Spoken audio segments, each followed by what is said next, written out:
Nos complacerá ayudarles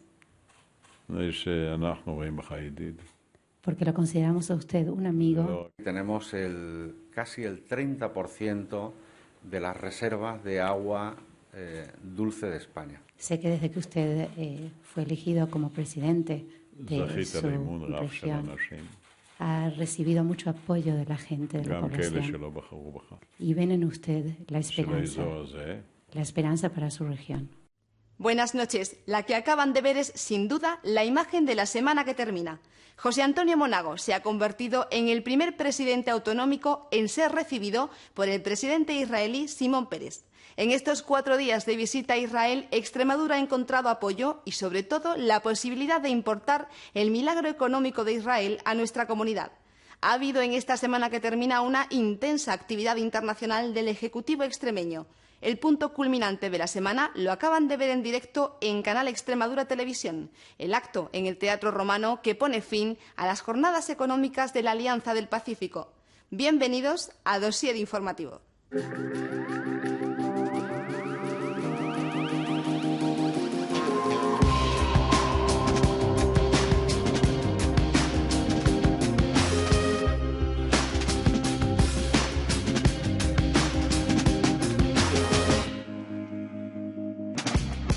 Viaje de la vicepresidenta Cristina Teniente a Bruselas.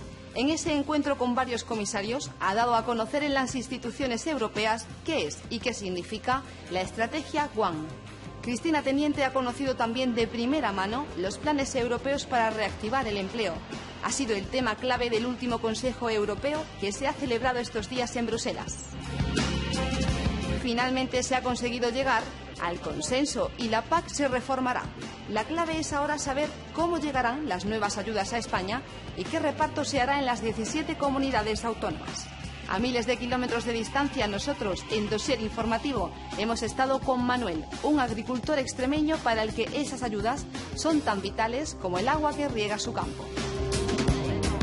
Y esta semana, en Dossier Informativo, hacemos un viaje por nuestra comunidad buscando las huellas del castúo, la lengua tradicional extremeña que, a pesar del paso del tiempo, permanece viva entre nuestros mayores y en el lenguaje popular. Si nos acompañan hoy, descubrimos por qué en algunos lugares de Extremadura se habla asina. Asinyo mirando se dieron el flete.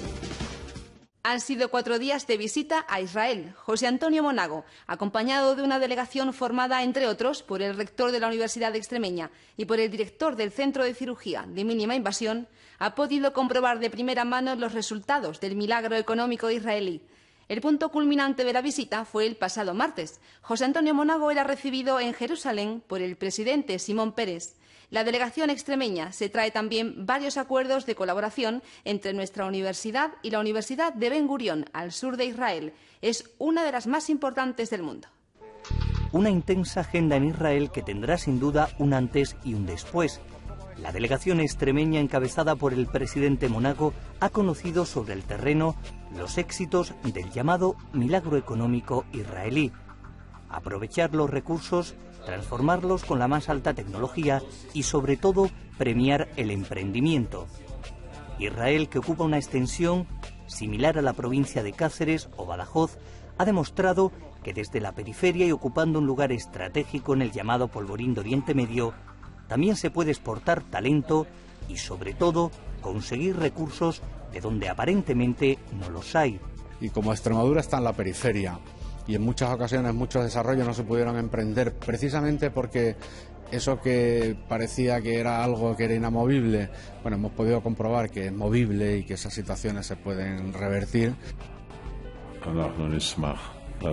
Nos complacerá ayudarles porque lo consideramos a usted un amigo. Así recibía el presidente de Israel al presidente del gobierno extremeño en su residencia de Jerusalén. Se trata de la primera visita de un dirigente regional al jefe del Estado de Israel. Sé que desde que usted fue elegido como presidente de su región, ha recibido mucho apoyo de la gente, de la población. Y ven en usted la esperanza para su región.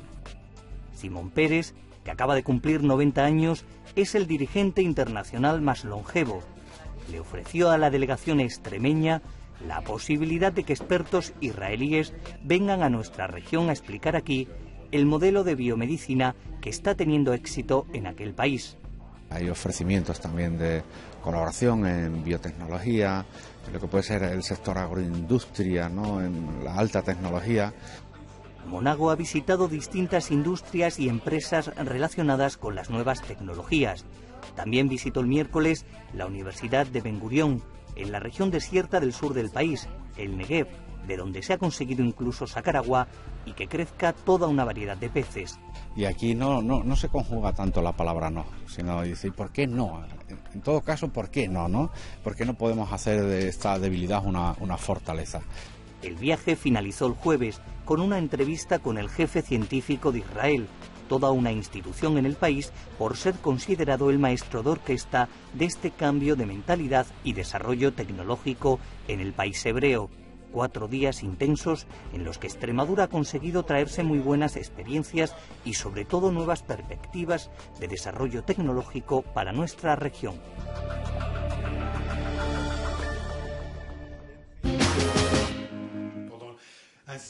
La otra cita internacional ha estado esta semana que termina en Bruselas. Extremadura ha sido la primera región española en llevar a Europa su estrategia de especialización inteligente.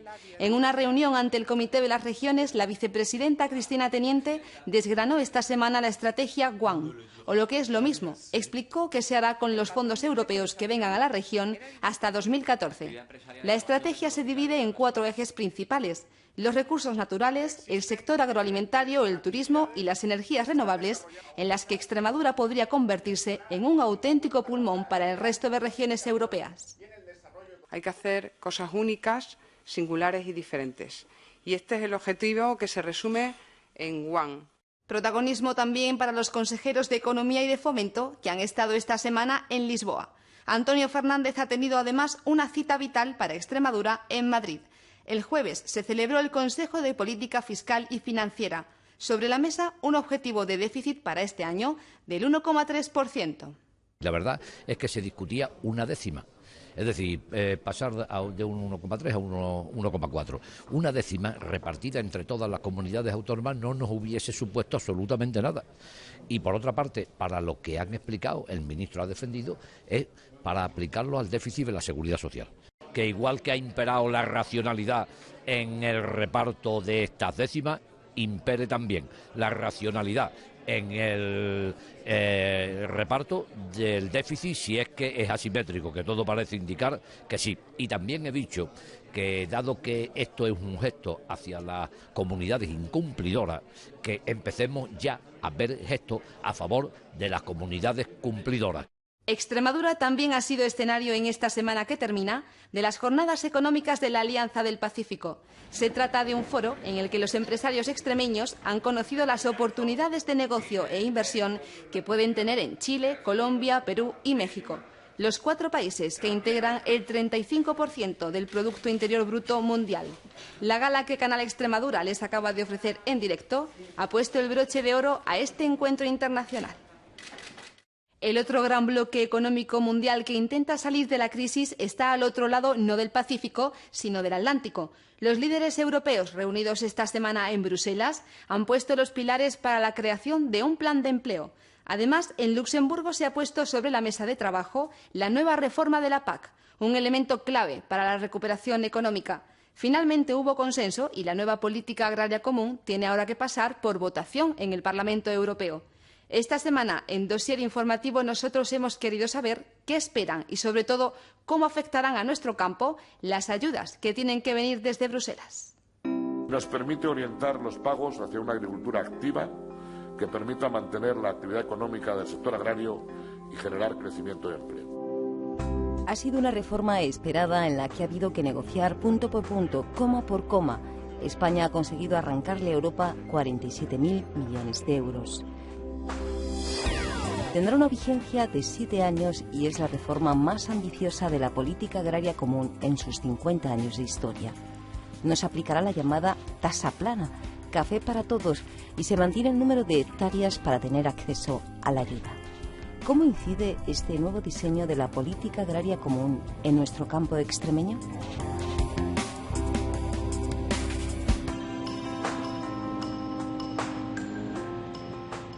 se ha logrado reducir ese impacto negativo que hubiera tenido una comunidad como la nuestra, en la cual hay diversidad de cultivos, que hubiera sido muy perjudicial, y por lo tanto es una buena noticia para Extremadura.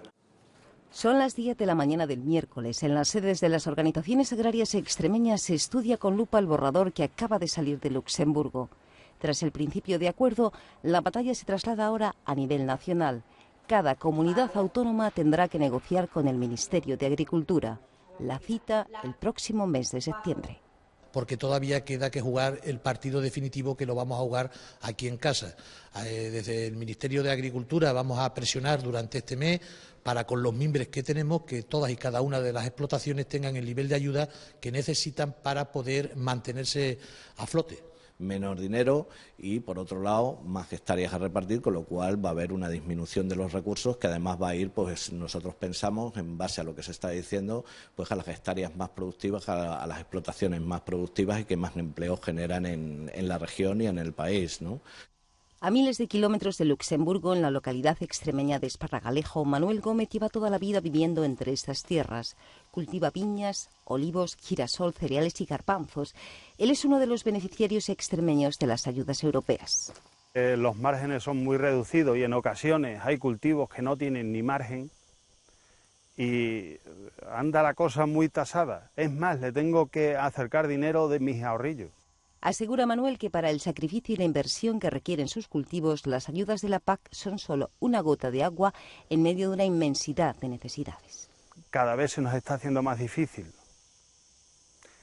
Y la reforma, esta nueva reforma me parece mala, nefasta. Este año las ayudas europeas y nacionales se necesitan más que nunca en nuestro campo. La campaña del cereal no ha sido buena en Extremadura. Y el grano está en buenas condiciones, pero los kilos, pues la verdad es que van a ser muy pocos. El exceso de lluvia ha provocado un descenso de la producción. Se espera recoger un 70% menos por hectárea. Se espera, por lo tanto, saber qué tipo de ayudas van a llegar desde Bruselas para poder hacer planes de cara al futuro. Las mismas preocupaciones tienen también en esta plantación de fruta. El invierno ha sido muy lluvioso, la cosecha ha sido menor y la calidad ha bajado. El diputado extremeño Viviano Serrano intenta desde el Congreso de los Diputados en Madrid hacer oír la voz de las necesidades de nuestro campo. Que el Ministerio de Agricultura tenga la suficiente información y sobre todo sepa que en Extremadura hay una diversidad de cultivos que no existe en otros territorios del mapa español. No hay una región en España, y ya no digo en España sino en Europa, que tenga la diversidad de cultivo que tiene Extremadura. Tenemos tabaco, tenemos tomate, tenemos arroz, tenemos vino, tenemos aceitunas, tenemos una gran dehesa, tenemos todas las especies ganaderas. Es decir, esta gran diversidad de cultivo, esta variedad tan extensa que tenemos en nuestra tierra, no la hay en España y, repito, en la Unión Europea. Y esto tiene que valer para que Europa haga un punto y aparte en lo que es una agricultura productiva dirigida a aquellos agricultores que verdaderamente viven de esto para que sus explotaciones sean rentables. Viviano Serrano lamenta el tiempo que se ha perdido en Extremadura en revalorizar durante años la principal fuente de riqueza de nuestra región, su fortaleza, la agricultura.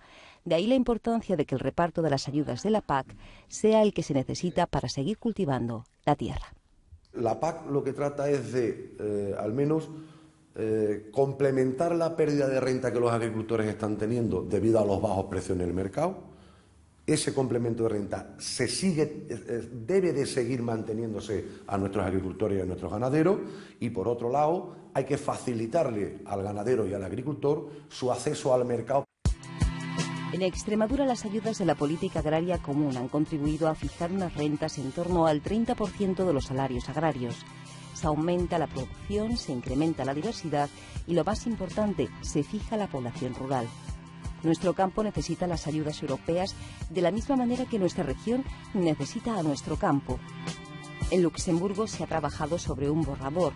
En el día a día de nuestros agricultores y ganaderos no hay corbatas ni carteras. Hay solo algo más importante, la necesidad de poder seguir adelante, dándole vida a nuestras tierras.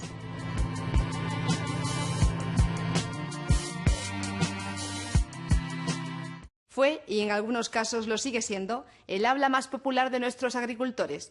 En 1921 Luis Chamizo consiguió convertir el castúo en la lengua de los extremeños.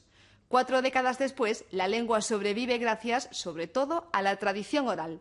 Ahora los amantes de nuestras raíces y las redes sociales intentan que algo tan extremeño como el castúo no desaparezca. La ha roto el carte y ya ha formado aquí de San Quintín. Nunca a los extremeños, creo que nunca se nos ha reconocido nuestra manera de hablar, ni siquiera como una forma particular o peculiar. Pero era una forma de nuestra tierra, que al fin de cuentas era un modo. Y entonces, que sí, que eran vulgares esos modos de hablar, pero que así nos entendíamos. Historias que eran de aquí, extremeñas, tenían que ser contadas en extremeño. Las lenguas no se pueden inventar. Las lenguas serán lo que quieran el pueblo que sea.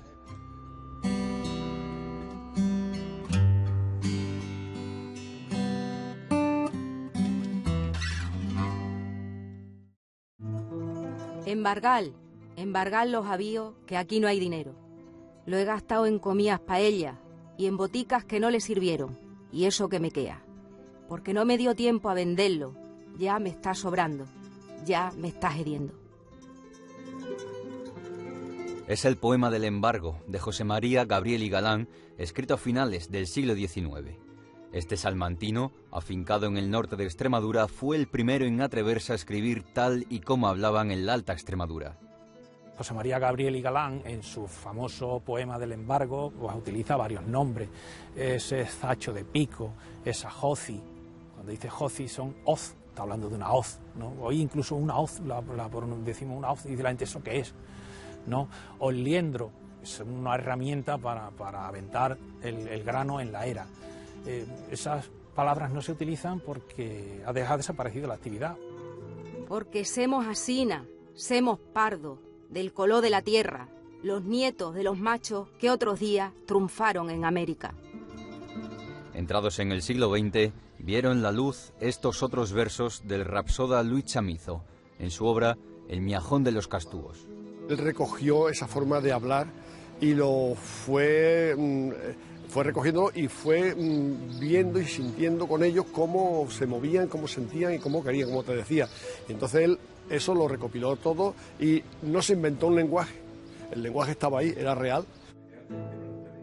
Escrito en 1921, recoge la forma de hablar, de sentir y de expresarse de labradores y campesinos de la época, concretamente de aquellos ubicados entre las poblaciones de Manchita, Oliva de Mérida y Guareña, su población natal.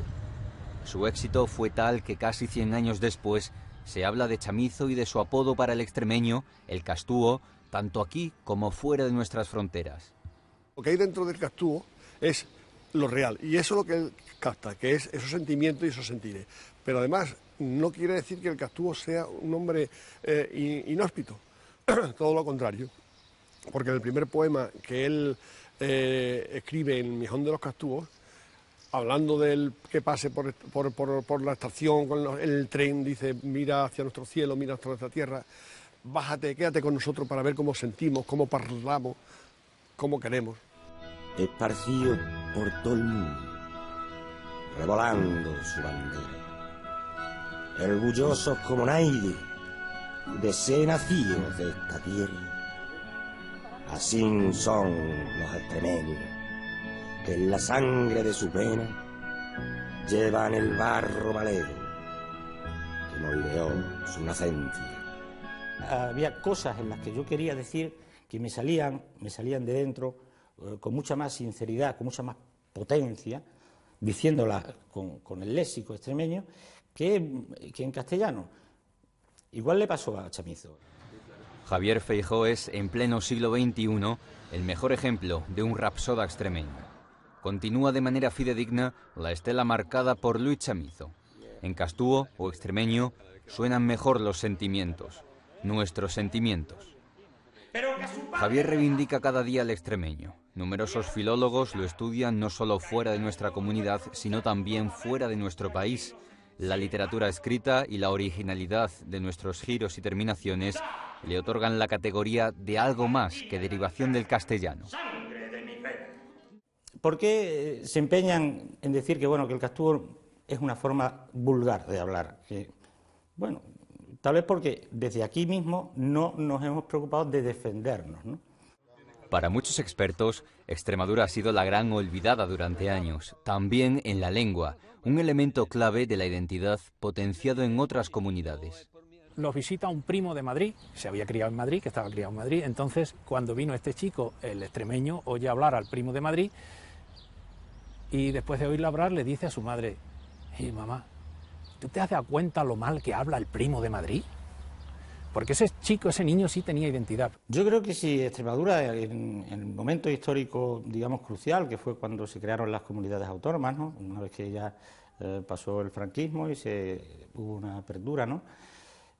Si hubiera tenido en aquel momento algún interés en fomentar el estudio de las hablas de nuestros antepasados, en aquella fecha hubiera sido muy importante.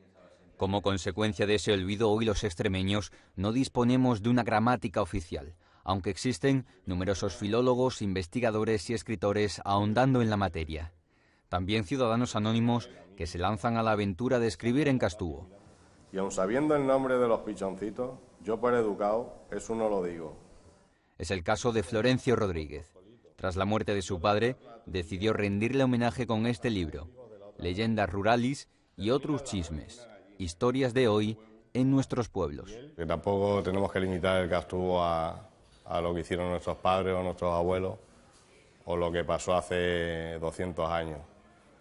Y entonces un poco irlo actualizando, seguir con él, porque los pueblos en muchos todavía, aunque no se crea, se hablan, si no castuvo, se habla bastante extremeño. La forma de hablar extremeña más genuina no la mantenemos aquí en Extremadura. La están manteniendo nuestros emigrantes, mientras más lejos, más la están manteniendo. Nuestros emigrantes antiguos, los mayores que aún siguen vivos. Habría suficiente material para considerarlo, pues no sé si dialecto, pero por lo menos para que se tenga en cuenta esa forma de hablar. Una forma de hablar que, a pesar de la globalización e Internet, resiste en muchos puntos de nuestra geografía. Aquellos pueblos autóctonos en los que el extremeño y la extremeña se resisten a abandonar su forma de sentir y expresar sus sentimientos. Por suerte, las redes sociales son también aliadas del castuvo. Abundan las páginas y documentos existentes en la red que promocionan y defienden nuestra identidad. El castuvo es el pueblo. Yo considero que el castuvo es el pueblo. Es nuestra historia, lo que la gente ha vivido, sobre todo la gente mayor, le tiene un cariño. De ese léxico, esos giros lingüísticos que han utilizado nuestros abuelos, cómo se han entendido entre ellos, cómo comerciaban, cómo negociaban y cómo hablaban en sus casas. No estaría de más que hubiese algún apartado escolar que les mostrase esa parte de la cultura extremeña. Una cultura que enriquecen cada día los amantes de la Extremadura más sincera. Florencio sigue aprendiendo el castuvo en la escuela de su bar. Sus clientes, de todas partes de Extremadura, son sus mejores profesores. En la radio, Agustín intenta despertar cada día las palabras dormidas que pronunciamos hasta hace muy poco tiempo. Fernando, en Guareña como alcalde y allá donde ha ejercido la docencia, ha estado siempre acompañado del castuvo. Javier, que comenzó en esto hace 15 años por casualidad, continúa recitando asina los sentimientos. Porque semos asina, como nos escribió Luis Chamizo, porque hicimos asina, hierro, humo y la hacha, y el higo y la higuera. Es uno de nuestros embajadores cinematográficos. 9 Goyas a los mejores efectos especiales para este extremeño, al que en el año 2000 se le concedió, además, la Medalla de Extremadura. En su taller guarda todos sus secretos. Se llama Reyes Abades y hoy es nuestro protagonista en Dossier Informativo.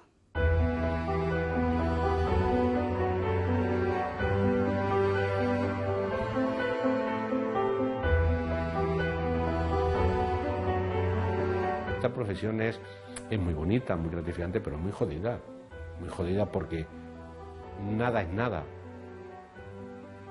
3 y 2 no son 5 en efectos especiales. Para eso haces una película, para que el efecto en sí la gente lo vea y no diga la expresión que hemos comentado antes, esto chirría, esto suena. A mí no me gusta cuando suena, a mí me molesta, aunque yo no haya hecho el efecto y ver en una película un efecto que chirría, me enfada. El efecto más impactante que yo he hecho en mi carrera, sobre todo porque era en vivo y en directo, uno de los que hemos hecho en vivo y en directo, hemos hecho bastantes, pero uno de ellos fue el encendido del pebetero de Barcelona. O sea, por el sistema que llevaba, por la historia de la flecha, la historia de todo esto, o sea, fue muy complicado, y eso sobre todo porque ahí no había opción de repetir. Siempre tenía esa curiosidad, eso me invadió desde el principio, cómo moría la gente en el cine. Moría en una película que era de vaqueros o de lo que fuera, y a la semana siguiente había otra película de otro tipo de cosas, era el mismo personaje y también moría o no moría, o sea, y decía, ¿y esto cómo lo harán? O sea, esa infancia que fue tan dura me hizo, yo creo que ha sido la culpable de llegar a donde he llegado, porque me enseñó lo que era estar ahí abajo, ¿no? Y había que conseguir salir de ahí, de ese pozo, de esa, quizás la palabra sea fea, ¿no? De esa miseria, ¿no? Pero había que prosperar y luchar. ¿Y cómo se siente un emigrante? Pues te sientes mal, en esos años éramos paletos del Leño de Extremadura. Estábamos, por qué no decirlo, hasta mal visto. O sea, suena feo, porque suena feo, pero estábamos hasta mal vistos, éramos paletos.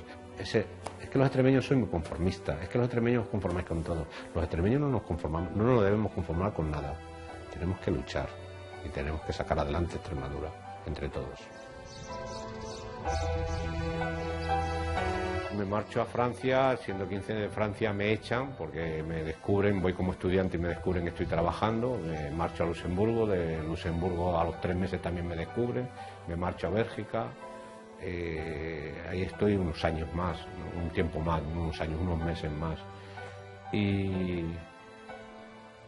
luego me marcho a Alemania también me descubren, me echan de Alemania. O sea, tengo bastante problemas de los de sin papeles, esos de sin papeles que ahora estamos aquí. Los españoles tenemos poca memoria.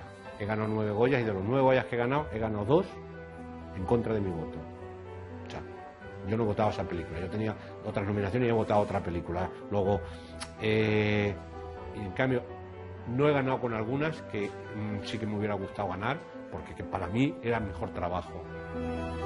Yo creo que soy el único profesional que llevo 22 años seguidos, estar nominado todos los años, eso es casi imposible. Estar aquí arriba es muy duro y muy pesado, porque llevas sobre tus hombros, llevas mucha responsabilidad, porque además de que llevas mucha responsabilidad, el decir Reyes Abade es decir no puedo fallar, no me puedo equivocar, no puedo tener un error. El cine, que es cultura, sea bien tratado, que está siendo muy maltratado, y ese es mi sueño, que esta profesión de los medios, esta profesión que veas una cámara de esta, una cosa negra de estas que son las que retratamos las cosas, las que nos retratan a los demás, tengan un trato mejor del que están teniendo, que es un trato muy malo. Como siempre, pueden participar en Dossier Informativo a través de las redes sociales, en nuestras direcciones de Twitter, @dossiercex, o de Facebook. Las celebraciones en torno a la festividad de San Juan, tanto en Coria como en Badajoz, protagonizan hoy nuestro repaso a las citas más destacadas en nuestra región de esta semana que termina. Aquí va una selección de las mejores imágenes.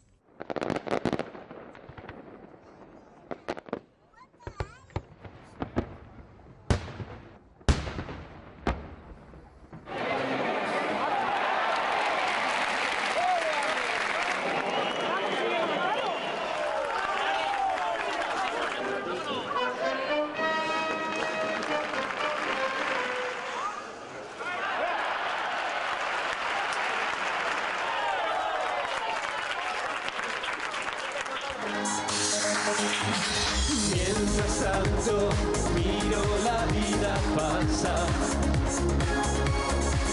y no sabes cuánto cuesta aceptar que no volverá.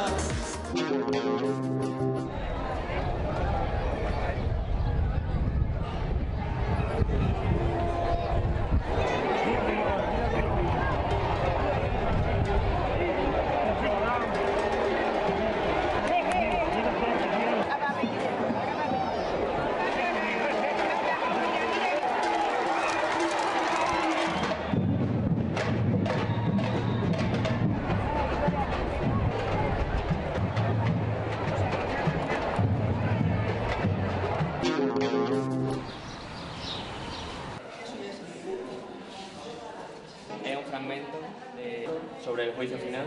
No sabéis cosa ver. La parte de es más barata. El presupuesto que tiene. A la manera italiana. El romano. Once it's in Arena. From the heart.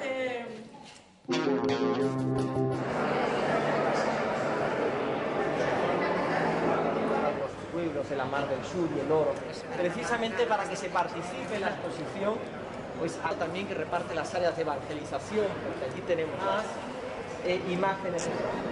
¿Usted lo ha visto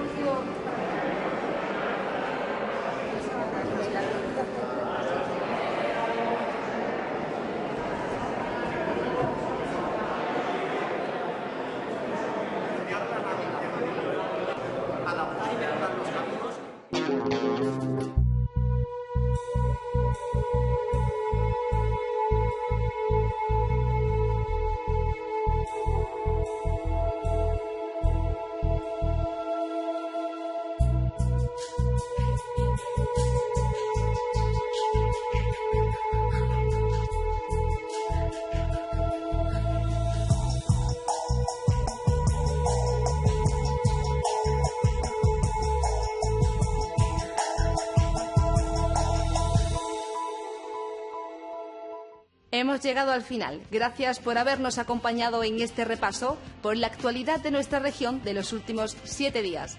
Nos vemos el próximo sábado aquí en Dossier Informativo. ¡Feliz semana!